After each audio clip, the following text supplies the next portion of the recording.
नमस्कार. साइन इन्फोटेकमध्ये तुमचं मनापासून स्वागत आहे.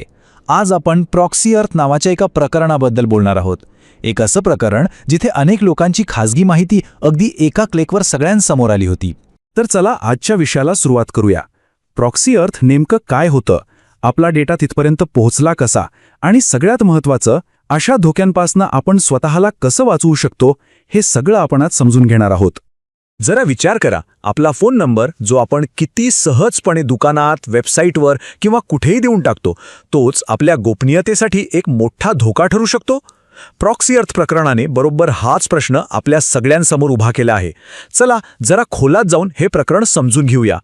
तर हे प्रॉक्सी अर्थ प्रकरण आहे तरी काय? ही एक वेबसाईट होती जिने भारतातल्या अनेकांच्या मनात डिजिटल सुरक्षेबद्दल एक मोठी भीती निर्माण केली होती.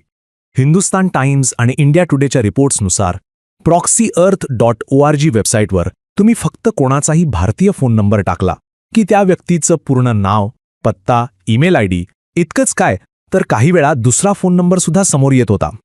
आता ही वेबसाईट बंद झालीये, पण काही दिवसांपूर्वीपर्यंत ती सुरू होती आणि तिनं लाखो लोकांचा डेटा उघड केला असण्याची शक्यता आहे. आता सगळ्यात मोठा प्रश्न की आपली इतकी खाजगी माहिती, इतका महत्त्वाचा डेटा या वेबसाईटपर्यंत पोहोचला तरी कसा? चला यामागचं कारण शोधूया. इंडिया टुडेच्या रिपोर्टनुसार जेव्हा या वेबसाईटच्या राकेश नावाच्या निर्मात्याशी संपर्क साधण्यात आला, तेव्हा त्याचं उत्तर खूप साधं होतं. तो म्हणाला, मी कोणताही डेटा चोरलेला नाहीये. मी फक्त वेगवेगळ्या ठिकाणाहून जे डेटाबेस आधीच लीक झाले होते ते एकत्र करून ही वेबसाईट बनवली. आता त्याचे हे बोलणं ऐकायला कितीही साधं वाटत असलं ना, तरी त्याचे परिणाम खूपच गंभीर आहेत. तर मग हा सगळा डेटा आला कुठून? याची बरीच कारणं असू शकतात. म्हणजे बघा, याआधी मोठमोठ्या कंपन्यांमधून जो डेटा लीक झाला होता तो, किंवा फोन नंबर ट्रॅक करणारे जे छुपे डेटाबेस असतात ते, किंवा वेगवेगळ्या ठिकाणाहून डेटा गोळा करणाऱ्या ज्या वेबसाईट्स असतात तिथून हा सगळा डेटा एकत्र केला गेला असावा. थोडक्यात सांगायचं झालं तर वेगवेगळ्या ठिकाणी विखुरलेली आपली माहिती एकत्र आणून ती सगळ्यांसमोर ठेवली गेली. आणि हे प्रकरण इतकं गंभीर होतं की भारत सरकारच्या इलेक्ट्रॉनिक्स आणि माहिती तंत्रज्ञान मंत्रालयाने म्हणजे मिट्टीने याची दखल घेतली. तुम्ही स्क्रीनवर पाहू शकता, ही तीच अधिकृत सूचना आहे ज्यात सरकारने स्वतः मान्य केलं की प्रॉक्सी अर्थ सारख्या वेबसाईट्स धोकादायक आहेत आणि त्यांच्यावर कारवाई करण्याचे आदेश दिले गेले. ठीक आहे, समजा आपला डेटा लीक झाला, पण त्याने नेमकं काय नुकसान होऊ शकतं? म्हणजे फक्त नाव आणि पत्ता कळल्याने काय एवढा फरक पडतो? खूप फरक पडतो, आणि तो खूप मोठा असू शकतो.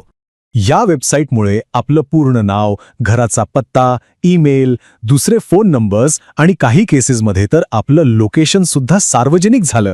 आणि ही सगळी माहिती म्हणजे सायबर गुन्हेगारांसाठी जणू काही खजिनाच आहे. आणि या माहितीचा वापर कसा होऊ शकतो? तर इथे काही मुख्य धोके आहेत. ओळख चोरी, म्हणजे आपल्या नावाने खोटी कागदपत्र बनवून कर्ज घेणं.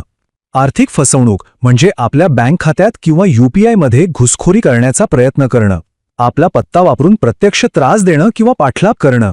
आणि सगळ्यात धोकादायक म्हणजे सोशल इंजिनिअरिंग. याचा अर्थ आपलीच माहिती वापरून आपला विश्वास जिंकणं. उदाहरणार्थ, मी तुमच्या बँकेतून बोलतोय, तुमचा वाढदिवस ह्या तारखेला असतो ना, असं काहीतरी सांगून आपल्याला जाळ्या तोडणे. आता हे सगळं ऐकून साहजिकच काळजी वाटू शकते, पण घाबरून जाण्यापेक्षा आपण काय खबरदारी घेऊ शकतो हे पाहणं जास्त महत्त्वाचं आहे. चला आता काही सोप्या, आपण एकदम प्रभावी उपायांबद्दल बोलूया. चला काही सोप्या सवयींपासून सुरुवात करूया. आपला फोन नंबर कुठेही, विशेषतः अनोळखी वेबसाईट किंवा ॲपवर देणं टाळा. दोनदा विचार करा. हॅव आय बीन पॉन्ड सारख्या काही वेबसाईट्स आहेत जिथे आपण आपला ईमेल किंवा फोन नंबर टाकून हे तपासू शकतो की तो कोणत्या मोठ्या डेटा लीकमध्ये सापडला आहे का. आणि हो, आजच आपल्या फेसबुक आणि इंस्टाग्रामच्या प्रायव्हसी सेटिंग्स एकदा नक्की तपासा आणि त्या स्ट्रॉंग करा. आता काही तांत्रिक गोष्टी, जिथे कुठे शक्य असेल तिथे 2 फॅक्टर ऑथेंटिकेशन म्हणजे 2FA नक्की चालू करा. म्हणजे पासवर्डसोबत तुमच्या फोनवर एक OTP येतो, एक दुहेरी सुरक्षा कवच. प्रत्येक वेबसाईटसाठी वेगळा आणि मजबूत पासवर्ड ठेवा. आता हे लक्षात ठेवणं अवघड आहे, म्हणूनच पासवर्ड मॅनेजर वापरा. हे ॲप्स आपले सगळे अवघड पासवर्ड सुरक्षित ठेवतात. आपल्याला फक्त एक मास्टर पासवर्ड लक्षात ठेवावा लागतो.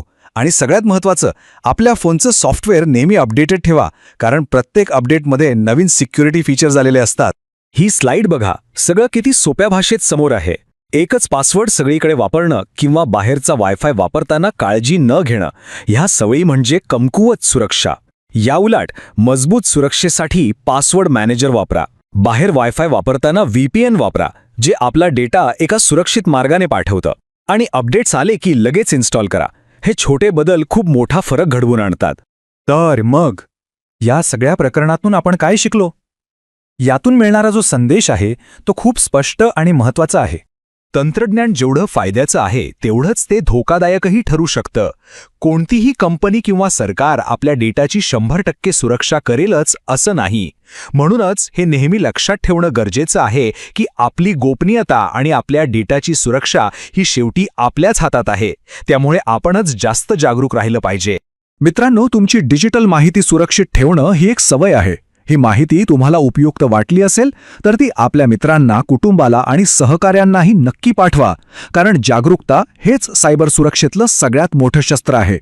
सॅम इन्फोटेक चॅनलला सबस्क्राईब करा नवीन तंत्रज्ञान आणि सुरक्षा अपडेट्ससाठी. पुढच्या वेळी आपला नंबर कुठेही देण्याआधी क्षणभर थांबा आणि विचार करा, या माहितीचा वापर कसा होऊ शकतो. धन्यवाद.